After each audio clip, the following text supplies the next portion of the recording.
this is I saw your book. It's a topic that's kind of near and dear to me because Nuremberg stood for a lot of things. And to me, Nuremberg stood out in history, the history of the world, as one of the few times that the entire world came together and said, the evil that occurred here was so fundamental that we are going to set aside our differences in the pursuit of justice and have legitimate trials and put bad guys where they belong, which many times was the end of a rope, other times was in jail. But people were prosecuted for some of their horror. Tell me a little bit about your book, about Nuremberg, about what's going on here. Okay. As you know, we're coming up on the fifth anniversary of the U.S. lockdowns. And Yep. one of the first things I did when that started was collaborate with Vera Sharav on publishing the Nuremberg Code in 12 different languages, in case somebody didn't read English. She Yep. wrote an essay, I wrote an essay, and we put that out right away because the Nuremberg Code was an important statement. And we'll talk about what that Nuremberg Code was to differentiate it from the trials versus the Yeah. laws versus the rally. And the basic fundamental idea of the Nuremberg Code, which was articulated during the Nuremberg trials, was you can't just mess around with people medically. But just to No. sum it up, you have to tell them, hey, here's what we're doing. Here's the upside. Here's the downside. If you want to stop at any point, you can stop. In other words, no coercion, no deception. They gave a long list of specific verbs. It was really well, Yep. they covered every base. And of course, those laws have been violated nonstop since, unfortunately. No reflection on the attorneys that tried that original case. They did their best, but those laws have just been flagrantly violated up until the present moment. And of course, COVID was a great example of that. I have another book, which you're probably aware of, called What the Nurses Saw, in which I documented, thousands and thousands of violations of medical ethics. So the new movie came out. They put it in the theaters for a few weeks so that it would qualify for the Academy Awards. It will probably be nominated for something. Russell Crowe was in it. He did a pretty good job. Now that he's a big fat guy, he did a great job as a big fat guy. He portrayed Goering. And so I'm watching the film, and of course I'm taking notes. My specific specialty is on the medical trials, but I'm aware, I probably have a higher level of awareness on the other trials as well. And so I was taking notes, okay, what's accurate, what's not accurate? And I thought it might make an interesting thing to talk about as we approach the fifth anniversary of a massive violation of the Nuremberg Code that occurred all over the world. It is. Yeah, the first thing maybe, I was talking with my wife about this, and she's getting all confused, like what's the code versus the trials versus the laws versus the rallies. So I'll just Well, spend it's a a couple of lot. minutes. It's a lot. So first of all, why Nuremberg? So Nuremberg is like the all, we have all American cities, there's just archetypal American city. So Nuremberg is an archetypal German city, the positive side of the German culture. Yes. So it was very important for the propagandists in the Nazi Party to have their big rallies in Nuremberg. That's Yes. why they brought them there. So those are the Nuremberg rallies. So that's one thing, right? The next time Nuremberg was invoked was the Nuremberg laws. And this was basically the first thing they did, unfortunately, with the help of IBM, is they went out and they identified every person that had a certain level of Jewish ancestry and they put them in a big database. It was one of the first big database projects in the history of the world. And it was a major contract by IBM. Mr. Watson, the head of IBM, got a special medal from Hitler. I mean, it's not a happy chapter in IBM's history. By the way, Yeah. let me interject. There's a couple really important things here.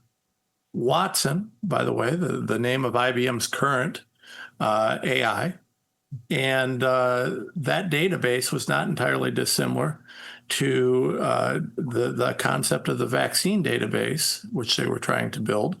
And also, I'll say this: we have evidence and credible intelligence that I can't go into publicly, that there was actually a vaccine database created that our federal government still has.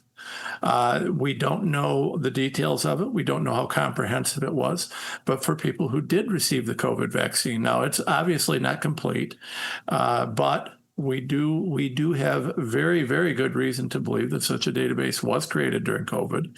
And it's interesting because what you're talking about, the reason I talked about the trials was that the Nuremberg Code, which is fundamental and was flagrantly violated, came about as what we learned in the trials was so horrific, particularly regarding around what the Nazis did with medical experimentation on the Jewish people, was disgusting on levels that people can't even describe. However, it's not all that dissimilar from what was done with the COVID vaccine, because remember, this vaccine was not tested. It was forcibly jammed down people's throat. People say, well, no, it wasn't mandated. Oh, it was mandated. It was coerced. You could lose your job, like many of us did. You could lose your right to free speech, which many of us have suffered. You could suffer all sorts of things. You could be a second-class citizen and say no, but make no mistake, we were coerced into taking an experimental drug without informed consent in direct violation of the codes that came out of Nuremberg, despite the fact that we said never again. So yes, the trials are critical. They were the I would say the impetus for the creation of the Nuremberg Code. And you are dead right. By the way, thank you also for your book on the nurses, what the nurses saw. That was a very, very profound work and very important. And I hope everybody will check not only the Nuremberg Code, but also what the nurses saw. You need to look at this. We can never forget this was one of the most flagrant violations of the Nuremberg principles in the history of the world since Nuremberg. And I would argue that the death count from COVID, which was created in a lab by the United States with U.S. aid, with CIA knowledge and awareness, with governmental knowledge and awareness, and with U.S. EcoHealth Alliance, U.S.-based companies, all sorts of people made money on it. Now we're seeing through the Epstein files that Bill Gates made money off of it. Epstein was involved. We're seeing all these different things. The formulations for the COVID vaccines varied by lot dramatically because they were nothing but an experiment. And this was very, very parallel to what we talked about in Nuremberg in the trials and then in the Nuremberg Code. And so thank you for bringing attention to this. Yeah, taking it back to the Nazi database and the vaccine database, the twisted mentality that the Nazis had was that the Jewish people represented a contagion. That was their literal language, a sullying of the beautiful German blood. Well, this is not unlike the way people that chose not to get vaccinated were treated and still are treated. I just watched a video of a wonderful pediatrician in the UK. The hell they continue to put him through to this day, like right now while we're talking, 5 years later, because he refused to force his young patients into the vaccine. So this idea of a contamination and so on, and of course, if they surely have the record of everybody that got the shot, right? So all they have to do is run it across the total population so they know everybody that didn't get the shot, right? So it's an easy database to run. Yeah. So, well, my friend Doc Malik over there, Doc Malik, who I don't know if you know him, very outspoken, very, very well-known doctor over in the UK. I mean, the hell he was put through, and he's a friend of mine. We've talked to him. I got a bunch of friends over in Europe that have been and are still being put through absolute hell. I mean, it's not just America. Europeans went through absolute hell standing against this tyranny, which was just a rewind and reset and repackaging of what the Nazis did to the Jewish people during World War II. Yeah, I think it's actually worse in Europe and the UK. Germany. Yeah, UK is horrible. Yeah, UK. I mean, it's just. I mean, wow. That's the real evil empire. When they talk about evil empires, I have to say it's the UK. So based on how they behave. So going through this list of the Nuremberg, so there's Nuremberg, the city, which is, it's probably a nice place. It had hundreds of years of nice behavior. And then they had the Nuremberg rallies for propaganda reasons. They chose Nuremberg. Then the Nuremberg Code, the Nuremberg laws. And this was registering every person with a certain percentage of Jewish blood. So one of the things they did that's relevant to our current state today, speaking of doctors, is at a certain point, once they had the database in place, then they could start passing and enforcing laws. And one of the very earliest laws they passed was if you had Jewish blood, and were a physician, you were now banned from any public job related to medicine. So if you were a public health official or a professor and Germany's kind of has been a socialized place for a long time. So there was a lot of socialized medicine even back then. Yeah. All those guys were out of work. And then slowly over the years, they started tightening the screws. They made it harder to get re-up your license. They just made it harder and harder and harder for Jewish physicians to stay in business. So most of them left. So who replaced the Jewish physicians? Card-carrying Nazi Party members. Yeah. So Well, we yeah. saw Operation Nightingale here in the U.S., right? They said that there weren't enough nurses in the United States, and part of the reason there weren't enough nurses, as you know from what the nurses saw, is that the nurses that spoke out or refused to murder patients in the hospital were terminated.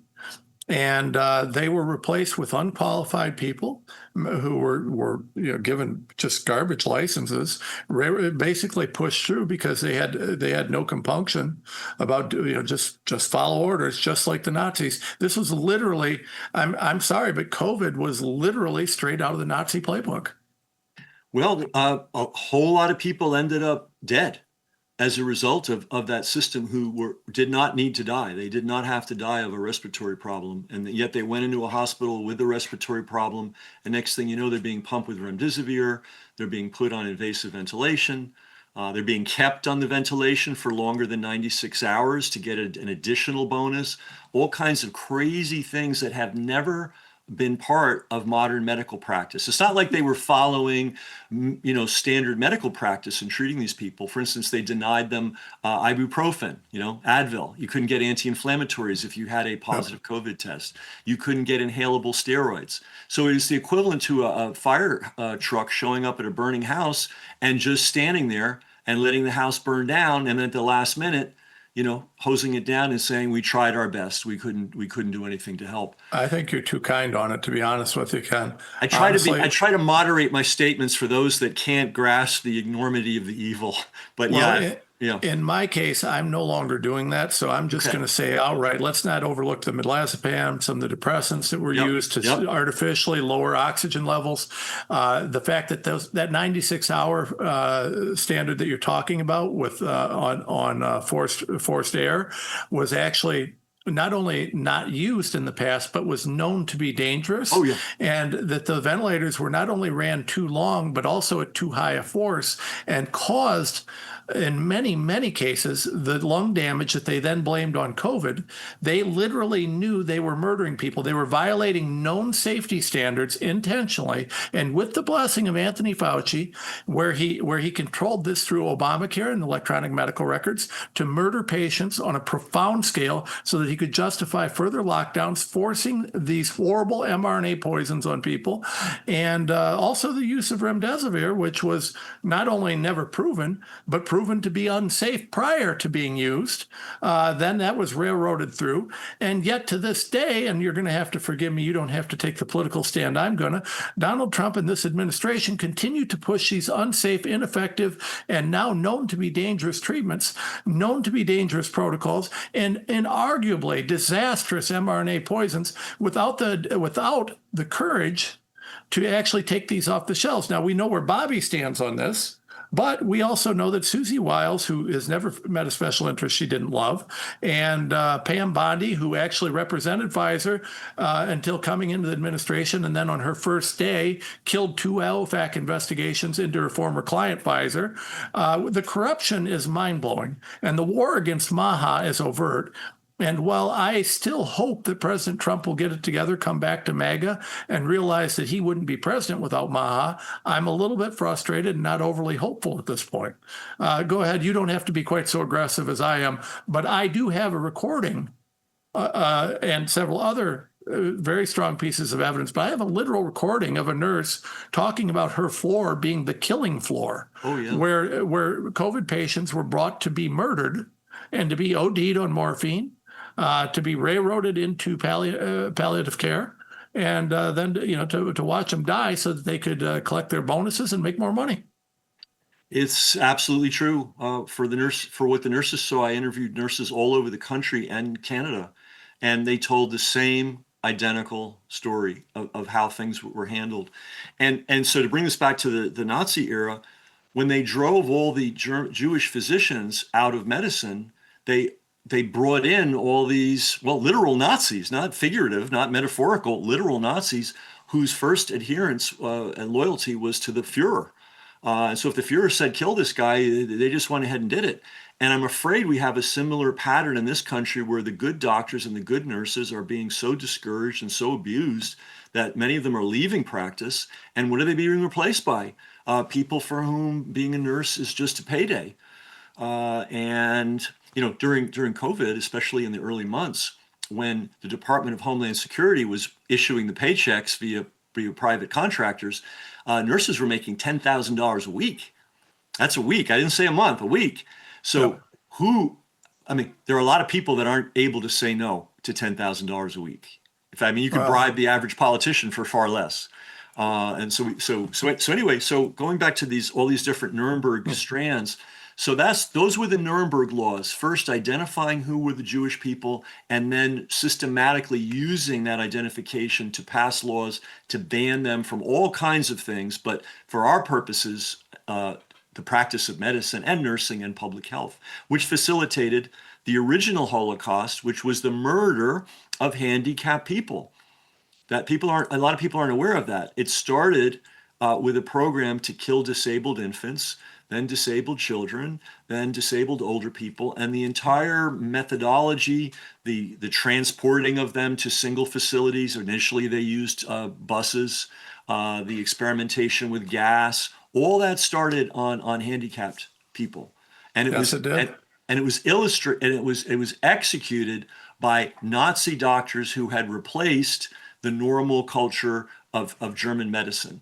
So that's the Nuremberg laws, right? Then there's the Nuremberg trial, and then the Nuremberg trial. So there was one huge trial that was truly multinational, the Allies, basically, the Russians, the French, the Yep. UK, the US. And that was the high profile trial. And that was what the film was about. There's a film that came out called Nuremberg.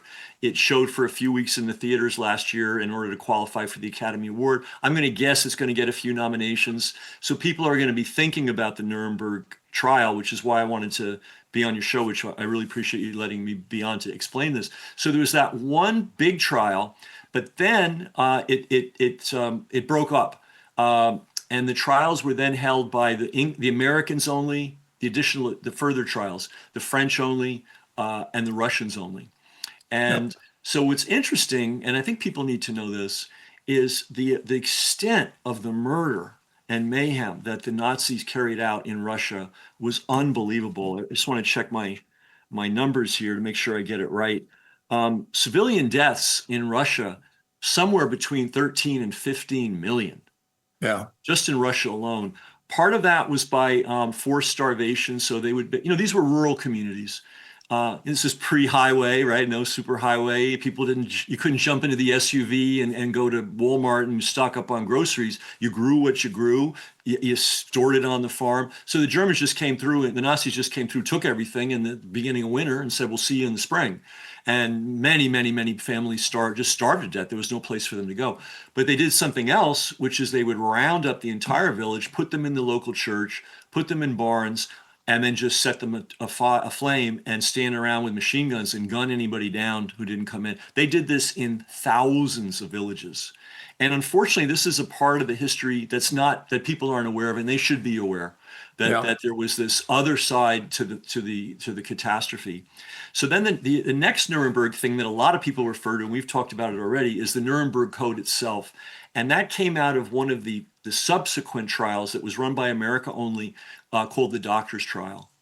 Yep. And now, interestingly, I did some math. Believe it or not, there were at least 20,000 work camps, forced labor camps throughout Germany. There were a lot of them. And 1/4 of the German industrial force during the war was forced labor. So sometimes they grab Germans who had the wrong political opinion. Sometimes they grab Frenchmen right off the street, but mostly they took Russians and Poles, Jewish people, and distributed them through these camps. They were run by the SS. It was a business. The SS got paid for the labor, and then from the labor, they housed and fed and secured the workers. And a lot of these camps had a doctor. So if there were 20,000 camps, there were probably hundreds, if not thousands, of doctors and medical professionals working at these camps. And one of the things they did, were aware of the mass extermination of people, but they also killed people one off. So you're working on the line, you're sick, they send you to the infirmary because they hope they can patch you up because they kind of needed the labor.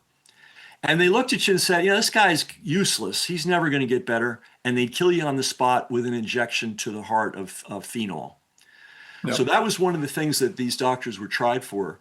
They were also tried for, this is really, you'll appreciate this. They were tried for falsifying death records. Yep. That was one of the hanging offenses. And some of those guys were hanged. However, there were only, I forget the exact number, it might be 24, I think. There were only about 20, let's say 24 doctors and one nurse that were tried.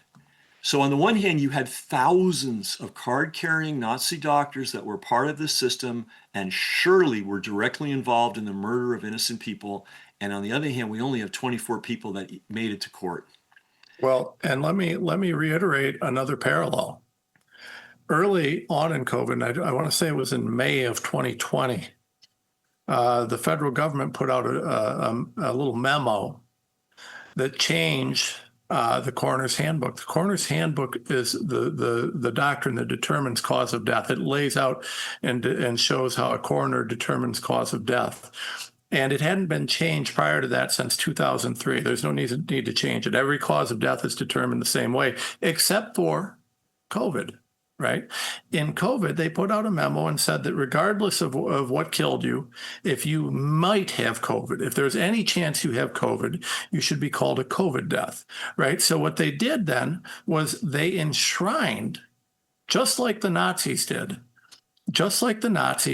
they enshrined falsifying death records. And so these doctors around the country said it was a COVID death. And we heard very famously about people who died in a motorcycle car wreck and they called it a COVID death. Mm-hmm. Or, these different terrible, ridiculous ways that people, a guy getting shot and called a COVID death. We heard about this here and again. What people didn't understand is just like the Nazis, our government changed the way that death records were determined so that they could lie and convince us all that this was something that was done as it's just a horrible, this COVID stuff is terrible, we're all going to die. They wanted to scare the hell out of people, and it worked. It worked very well. And that was really foundational. That was foundational to what was done during COVID, and it's just the same as what the Nazis did. Actually, they took a lesson from the Nazis' book. The Nazis, for all their perversity, they were law followers and they kept great records. They just had perverse laws, and they actually had laws against falsifying death records. So what the U.S. did was, hey, we'll just change the definition of death. And as you probably noticed as a lawyer, and I noticed this, I'm not a lawyer, but I kind of am sensitive to legal issues. COVID was, if it was a war against the population, and it was run by lawyers. They just redefined disease, they redefined treatment, they redefined cause of death, they put legal labels on everything. And instead of medicine guiding the treatment of human beings, laws and regulations guided the treatment of human beings. And that's the beginning of the end, when law and government officials supersede what a physician would choose to do, which is clearly the situation we're in now. We're on a very dark road, and this is the thing that has not been reversed yet, and needs desperately to be reversed. No, we're not seeing any changes at all in it. It's horrific. I want to shout out to the comments in Rumble. Parsec 212 says, "Turns out with Bondi, you don't have to be a guy to have no balls." I don't know if I would say no balls. I would say more like just be someone that's willing to sell your soul for a nickel. That I think sums Pam Bondi up quite well. Ken, I got to ask you because. It just occurred to me. You're right. We're at that anniversary time and we're kind of going into this period of time. I think I would like to put like a round table, get a few of the doctors and a few of the scientists and a few of the good people that are really speaking out. I would love to have you come back and do a round table with me, because we're going to have to wrap up shortly, and I really wish I had a full show with you to talk about this, because the parallels are so important. I think that if we do that, we need to have you there to talk about what really the historical parallels between what the Nazis did and what we're seeing today are so undeniable, and it's so important because we repeated history. We said we'll never forget, we'll never do it again, ever, ever, ever. The world came together. That was what Nuremberg was, yet we did. We closed our eyes. We let it happen again. We're going to have to wrap here in a couple minutes with you, but I want you to fit in any last things that you want to get on. And I want to urge people, make sure you're looking at the Nuremberg Code, the new book, the Nuremberg Code. Also look at What Nurses Saw. These books are critical to understanding what's going on here. And you need to understand it in context, because guess what? We've got another pandemic on the way. There is no question about it. There's been no accountability. People made trillions with a T of dollars off of this, and globally. And there will be another. They're working on it. The executive order Donald Trump signed brought gain of function to U.S. shores and upped it. We have more of it now than ever. And we just saw China, who's continuing their gain of function work, put out a paper on a new coronavirus that they've developed, probably using the same technology that we gave them to create the original, that has 100% kill rate in humanized mice. So we need to learn from this, because it's coming back. Ken, what do you got here to kind of in closing, and take your time, but what you got here? Well, I have to confirm what you just said. The system that allowed this to take place 5 years ago is still in place. It barely has a scratch on it. The only positive thing is there are now tens of millions of people that are not likely to be fooled a second time. But the system's there. They just have to stick the key in and turn the engine over, and it will be running again. Nothing, literally nothing has changed. And this certainly goes back to the Nazis. And I think, and one of the things when we had that panel, I will mention, this really goes back to the early part of the 20th century, even the late part of the 19th century, where government, bit by bit, incrementally started taking over regulation of the practice of medicine. And now some people say, well, that's got to be a good thing. It's not a good thing when a competent doctor is being told by a bureaucrat how to treat a particular patient. That is a very bad thing. And unfortunately, that is the norm now. And therefore, it makes it very easy. And now, do you know that, what's that big United Health? Did you know that United Health, and maybe we'll leave on this point depending on how much time we have. Do you know that United Health employs nearly 10% of all practicing physicians in the United States today? One corporate entity, 10% of America's active practicing physicians looks to them for their paycheck. That's another really bad structural problem. Doctors should be independent. They shouldn't be looking to some corporate overlord or some CFO to tell them how to treat a particular patient. We're not machines, we're not, it's not pull out a part and put in another one. We're all different. We all require specific diagnosis. We all have different factors in our lives, and we need intelligent doctors to look at that universe of things that every person is and give the appropriate treatment for that person at that time. The idea that somebody in Washington can say, put them on remdesivir and ventilate them if they have a positive, it's inevitably going to lead to catastrophe. And again, I just want to say, unfortunately, that system has not changed, and we need to all recognize that and be aware of it, because we still need to fight it. Well, it's going to get worse, because now they're pushing to have AI-controlled medicine, and AI-controlled medicine will be ran by AI created by Big Pharma and other crooks, that's designed to do nothing other than to promote their corrupt practices and to sell their sick products that make you sicker and kill you. We just saw it. Why would we trust the people that just killed millions of people for profit to design the new medical system that we're all supposed to live under? It's sick. We have to empower our doctors. I don't have a problem with AI as a tool, But that's not what we're doing. We're going to give it authority. That's the goal, because it leads to more profitability for the big pharma world that runs medicine. The Nuremberg Code, What Nurses Saw. Ken, where can they find the books, and where can people follow you and support your work? We have a website called brasscheckbooks.com. And the best thing you can do is support the books, buy the books and share them, donate them to your library if your library will take them. My own library in Tivoli, New York won't carry any of my books, but your library might. And we need an educated populace. I mean, Thomas Jefferson said it best. I forget the exact words, but anybody that thinks you're going to be free and ignorant, you're deluded. We have to be educated, and that's the foundation of resisting. So buying a book, reading a book, sharing a book, talking a book up is a huge help. Ken, thank you for doing what you did with the What Nurses Saw book. Thank you for what you did with the Nuremberg Code. Thank you for continuing to speak out. Thank you for the courage to push this stuff when it's I think it's gaining popularity, but it's certainly not well received by the power establishment that runs the world. So I'm grateful for what you're doing, and I'm grateful for you helping people remember, because we're supposed to forget just a few years out from COVID. We're supposed to forget about these horrors. We're supposed to forget what our children did when they came home crying because they were forced to wear masks all day, when they were told they couldn't go to their schools and see their friends. They weren't even supposed to go see their grandma. Everybody wants to forget how horrible that was and just move on and say, oh, it's good now. We've got it. We don't have it. Nothing has changed at all. There has been no accountability. PrEP Act is still in place. mRNA is still on the shelves. We've literally changed nothing. And we still have people supporting Operation Warp Speed, which is absolutely one of the most sick and twisted things I've ever heard. It was used to steal an election.